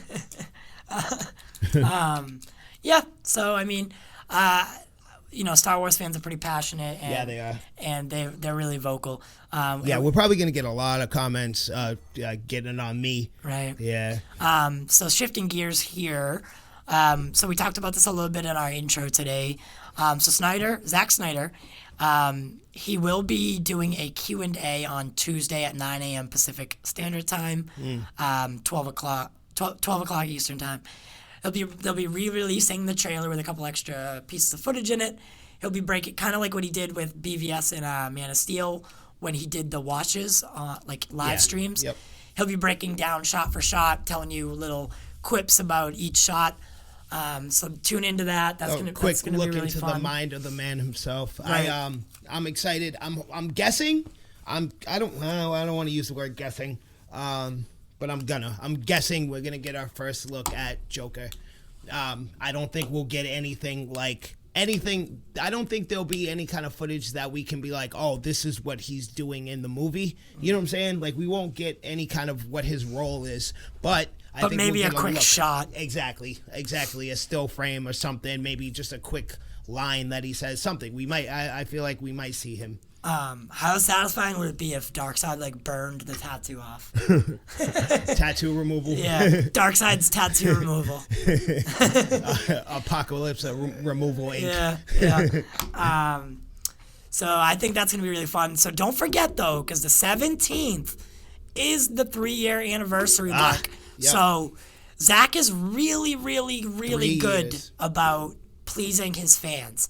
And the fans are the biggest reason why this movie's getting made. Yeah. So something he said on the Grace Randolph's interview, and he said it during League of Mayhem, that he will be treating the fans in some way, some way, somehow. So don't, in the next couple days, we should be getting like some either some teaser clips, or something. Can I just say, Zach, shout out to you, man, really, because like, the fans, like you just said, the fans are the reason this is happening, right? And Zach has been doing his part in trying to like pay these people back. For example, the Nerd Queens, they held a major role in the Snyder movement. So what has Zach been doing? He's been coming on their show on a regular basis, showing his face and doing interviews with them and stuff, and doing his part in helping them grow.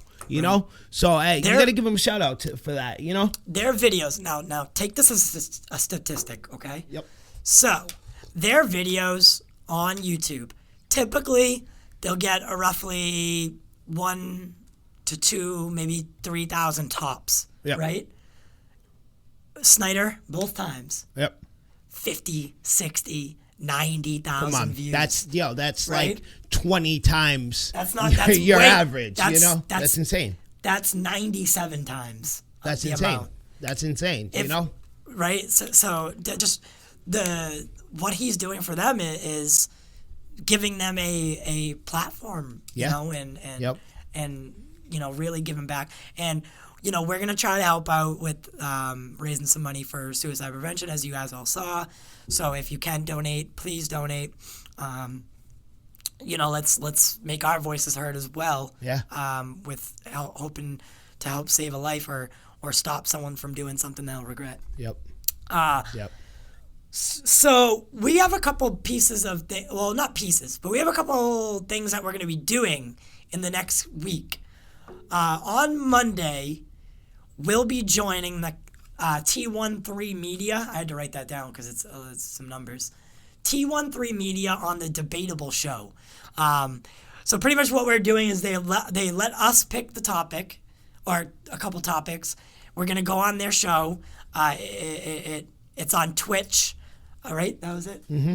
So it's on Twitch. Yep, Twitch. And we'll be debating some hot topics that we picked. Yep, so these guys... we're not allowed to say the topics either. So I don't say them. Wasn't planning on it. Right. So these guys reached out to us. I'm assuming, they watched the show, saw maybe a quick dip or something, like, oh, I like these guys. I like where their head's at. I like the way they convey themselves. So they contacted us and asked us to come on the show. So if you guys are interested to see us in, unfamiliar waters, by all means, come check us out. This, like he said, it's a debatable. So I'm assuming, like, in a sense, it's like a game show they hold on Twitch where, we have debates on topics and stuff, to be perfectly honest, I don't know Me either. anything about these people other than the information they've been giving us. I don't know how they run their show. I don't know how they do this. I don't know if they typically, like when they have guests, is this like what they do, the topic thing, or is that what they do on a regular basis? The show is called Debatable. Yeah. So, right? So, yeah. So you can only naturally assume that but the list of topics they gave us were pretty funky. Yeah, it was like some of them were weird. The second Miracle list, Whip versus Mayo. So they gave it. All right, so they gave us 2 lists, right? They were like, pick a topic from each one. All right, cool, fine. So the first list was great. They had all kinds of stuff, and like we had to like really like talk about which one to pick because they were good ones. And then the second one was just so like obscure and like strange. Like that was he wasn't making a joke. They really asked us mayonnaise or Miracle Whip. Yeah. Look me in the face. Do I look like somebody who eats mayonnaise? No. I'll answer that for you. No. Me either. That's the nastiest thing ever. The consistency of it. So gross. God. Yo, I just see it. It literally makes me gag. I hate mayonnaise. You know what? For a Black Label, I'm just going to roast mayonnaise. Yes. I'm just going to ruin mayonnaise. Yeah. Oh, and that's so, like, I know we said it on Black Label. We introduced what it was. But, what? You know, we have a bigger viewership here.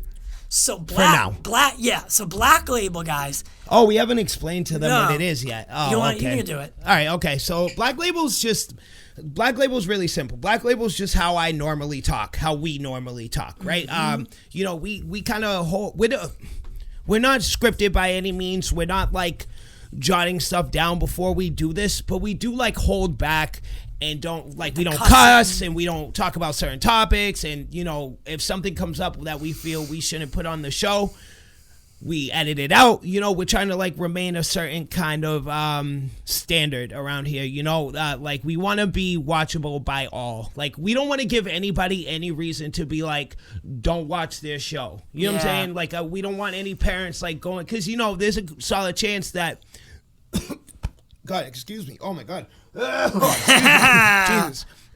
There's a solid chance that we got like teenagers watching, right? You know, like 15-year-olds with no children are watching. No children are going to sit and watch a black guy and a white guy talk about comic books for an hour and a half at a desk. You know what I mean? I can't even get my nephew to sit still for SpongeBob for 30 seconds. Never mind an hour and a half podcast. You know what I'm saying? But there's a chance, you know, nerdy teenagers are watching us, right? So we try to keep it relatively PG is the point I'm making. So Black Label is not that. Black Label the opposite. Yeah, Black Label is just a regular conversation. Last week we did have a topic, but like we're not gonna like put topics in this. We'll just talk. You know what I mean? We'll just talk, crack jokes. It is entertaining. Last week I do say so myself. It's funny. It's a good time. You guys, I think you'll like it. Yeah. Can you hold on 1 second? No. I don't know what's going on. What happened? Typical. What you know? What? It stopped recording.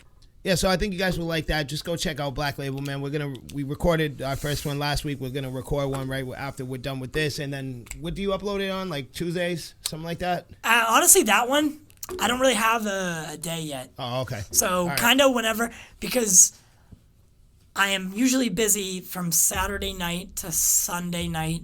Typically with the episode. Hands, you know, elbows deep in our content. In our wholesome, good, original content. Yeah. Up to his elbows. I'm up to my elbows in the actual main show. So as soon as I can get to Black Label, I do. And typically I try to have it out by, space it out a little bit because you can't. So you have a little bit throughout the week. So we'll have something to upload it. Yeah, absolutely. I think last week I did it on Tuesday. You're right. Black Label, so Black Label really doesn't need any editing because we just sit there and like, you guys see like the name bubble things and the pictures in the back and the logo. We don't do any of that. None of that with Black Label. We turn down the lights with the hue and turn it into a red and we just sit there and we just shoot the mumbo jumbo. Yeah. So you go check that bad boy out.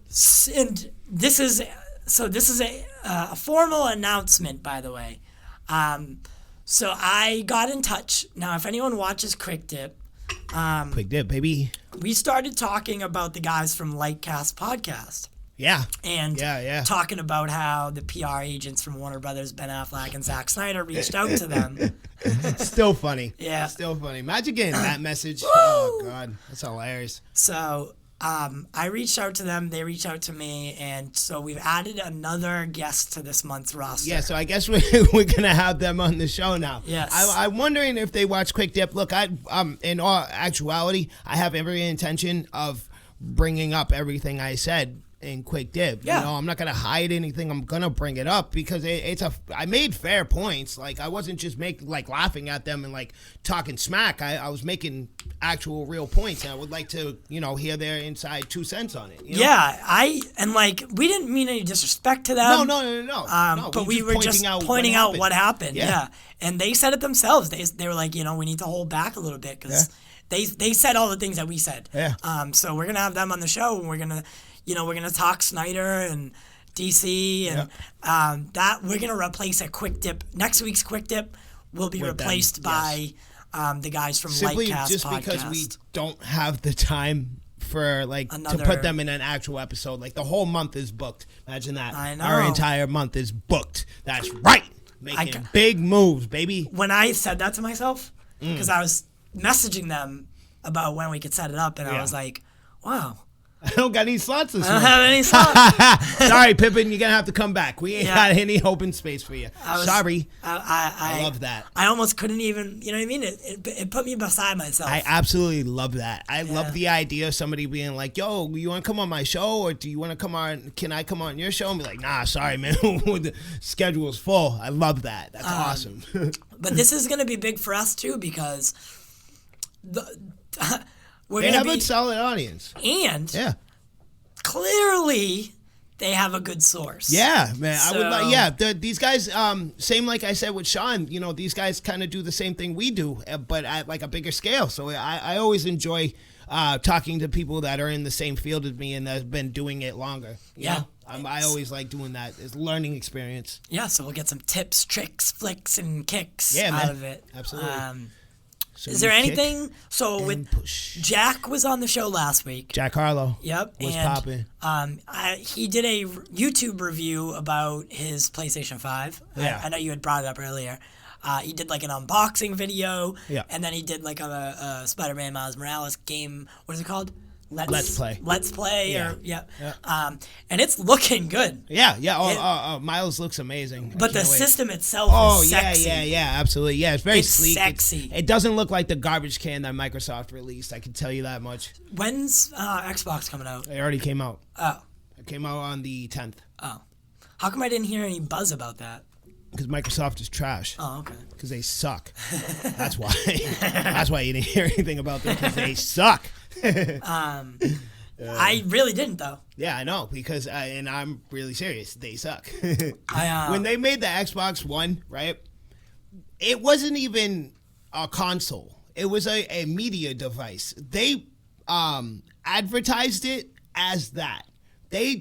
Xbox One, they spent more time talking about Netflix and Hulu and all the streaming you can do than they did about games. Wow. Like, that thing wasn't a gaming console. That's why PS4 unanimously won that. Because the Xbox One wasn't even like advertised as a gaming console. It was advertised as a media hub. You know what I'm saying? This time around with this next gen, they're trying to, they did like, in all fairness, they did say like, hey, no, this is a gaming console. Like, we put the media to the side. They recognized their mistake from last time and fixed it. You know what I'm saying? Right. So, I'll acknowledge you for that. But like, it's still ugly and it's still Microsoft. So I don't trust anything you do. Remember how I explained EA to you before? You know, they're the devil of gaming company. If EA's the devil of gaming, right? Microsoft is like like an Ares, you know, not Ares is a bad example, more like a Hades. You know what I mean? You know what I'm saying? Gotcha. You know what I'm saying? Yeah, no, that makes sense. So we have a big schedule for you guys this month. Yeah. So I'm still hammering away at Zach trying to get him in. Zach, who knows? Chris Evans. We got a new one too. Tom Kenny. Yeah. So he wants me to get on that guy for SpongeBob. Yeah, guys, I know. Get in the comments and let me know if you like it. I know you guys would like it. Tom Kenny is a legend. If you don't know, I'm sure you do know. But if you don't know who Tom Kenny is, he is a major, probably the biggest voice actor there is or ever was. Right, he's huge. He's literally in every piece of animated content I've ever seen, ever. But mostly known, he's SpongeBob. Yes. In case like you don't know who he is, he's SpongeBob. I have 16 days to get Zach to come on, so that's a lot of time. That's a lot of time. That's a lot of time. 16 days to harass him, and like not for nothing, but like we don't have to get him in November. You know what I'm saying? If he says yes, you can come whenever you want. You tell me 3 years from now, I'll be waiting. I'll call you. Schedule it. I will call you that day, 3 years from now. Like, hey, Zach, remember what you said to me. Even if we don't have this show anymore, if he tells me 3 years from now, and for whatever reason we're not doing the show anymore, I'm still gonna interview him, with camera or not. I'll just talk to him on the phone. So, but we did talk to Sean about Army of the Dead a little bit. Lucky bastard got on the set. Yeah, I'm kind of excited about Army of the Dead. Absolutely. So Zach said on Grace Randolph that he is using a lot more practical zombie effects. Yeah. There is a couple of VFX shots, obviously, with any movie like that. But what you pointed out was when he's doing that is like Lord of the Rings. Yeah, he had orc horde. Yeah, that's how he had. That's what he compared it to, because Grace had asked, "Oh, these practical or VFX, like you said," and he said, "Oh, the only time that they're not practical is when it's like," and that's how he described it, a Lord of the Rings-esque scene. So if you're familiar with Lord of the Rings, dude, in one shot you're seeing at least 3,000 bodies minimum. This is like Lord of the Rings size wars are like, 2 whole kingdoms and like a million orcs. You know what I'm saying? Yeah. So like if that's the kind of level, like this movie's gonna be crazy. It is. World War Z, picture it like that times 10. If that's really how it's gonna look. You know what I'm saying? I always wanted a sequel to World War Z, but a lot of people didn't like it. That's why it didn't get a sequel, or it hasn't got a sequel. There was talks of a sequel. Yes, I recall that. But I like their originality with it. They switched up at that time. Anyways, I hadn't seen any movie with zombies like that, where they were like sprinting and they were strong and they were actually learning. Yeah. Well, I Am Legend. Yeah, but I don't call those zombies. Yeah, those were They're more like walkers. Mutants. Yeah, I don't consider them zombies, because I don't even think in I Am Legend they were eating people. You never really see them eating people. Yeah, actually, I don't think they were. But they were eating like a deer carcass at one point. Yeah. Oh yes, you're right. Yep. When he's flat, that awesome scene where he's in the dark in the building. Yeah. And all you have is the flashlight. Yeah. Literally. Yeah. That's one of the best. That's a great movie. Woo! I don't hear that movie often come up, and it's an excellent movie. I think it's Will's best. That's the power of Will Smith. He's essentially the only one in the movie. Yeah, and he's talking to mannequins the whole time, and he put delivers on a pure, excellent, genius performance. He's talking to dogs and mannequins the whole time. You know what I'm saying? But I mean, not for nothing. What is it? Steve, you better tell me if you're real.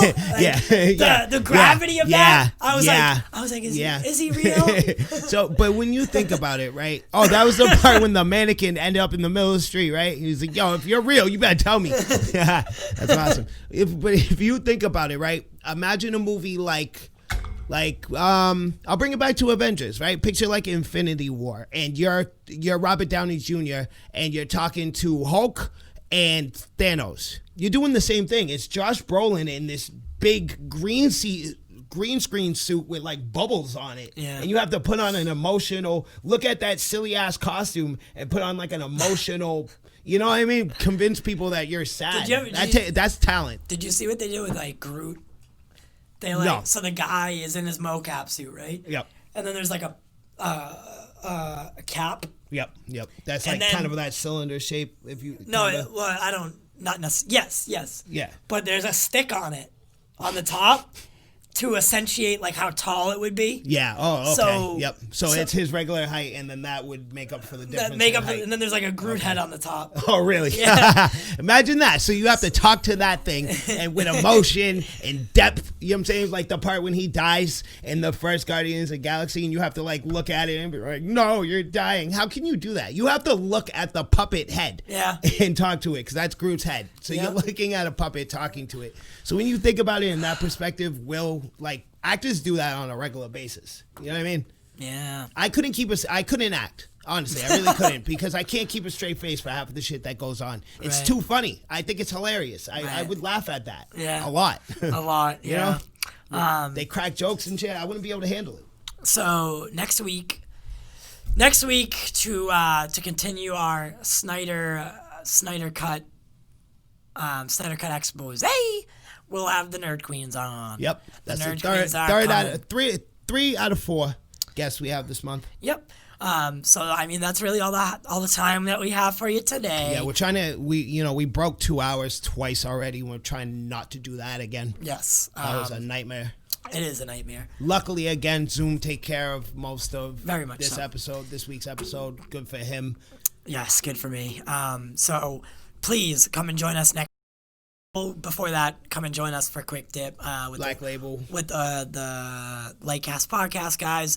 We'll be talking Snyder and everything that goes down on the anniversary. Yes. And then join us for Black Label as well. Yes. And then next we'll get into a long conversation with them about their pivotal role in the Snyder There's Cut 3 of them, correct? We're only getting 2. 2. So okay. the third one, one, that's 4 opinions that we get to go through. The third one, yep. Her name's Yep. She's not technically a nerd queen, I guess. So she is just like kind of like a friend of the show, kind of like Jack to us. Yeah, she's like a third sub in. Yeah, but she's the one with like a lot of connections. Yeah. Okay. So all right, but basis. No, she's not always there. Yeah. Right. So we have Cole and Nana coming on. Okay. Right. So well, royalty, you are welcome here at the corner, and we thank you if you're watching. Thank you for coming. We'll talk to you next week. People tune in for that. Facebook, Instagram, Snapchat, all that good stuff. We're damn near everywhere. You find the podcast anywhere that podcasts are listenable. And also we have not only the show itself on YouTube, but we have Black Label. We do like short bits. There's a couple of projects we're working on slowly but surely. So please and thank you. Come check us out, man. You know what it is. We do it for you, and we do it for the culture.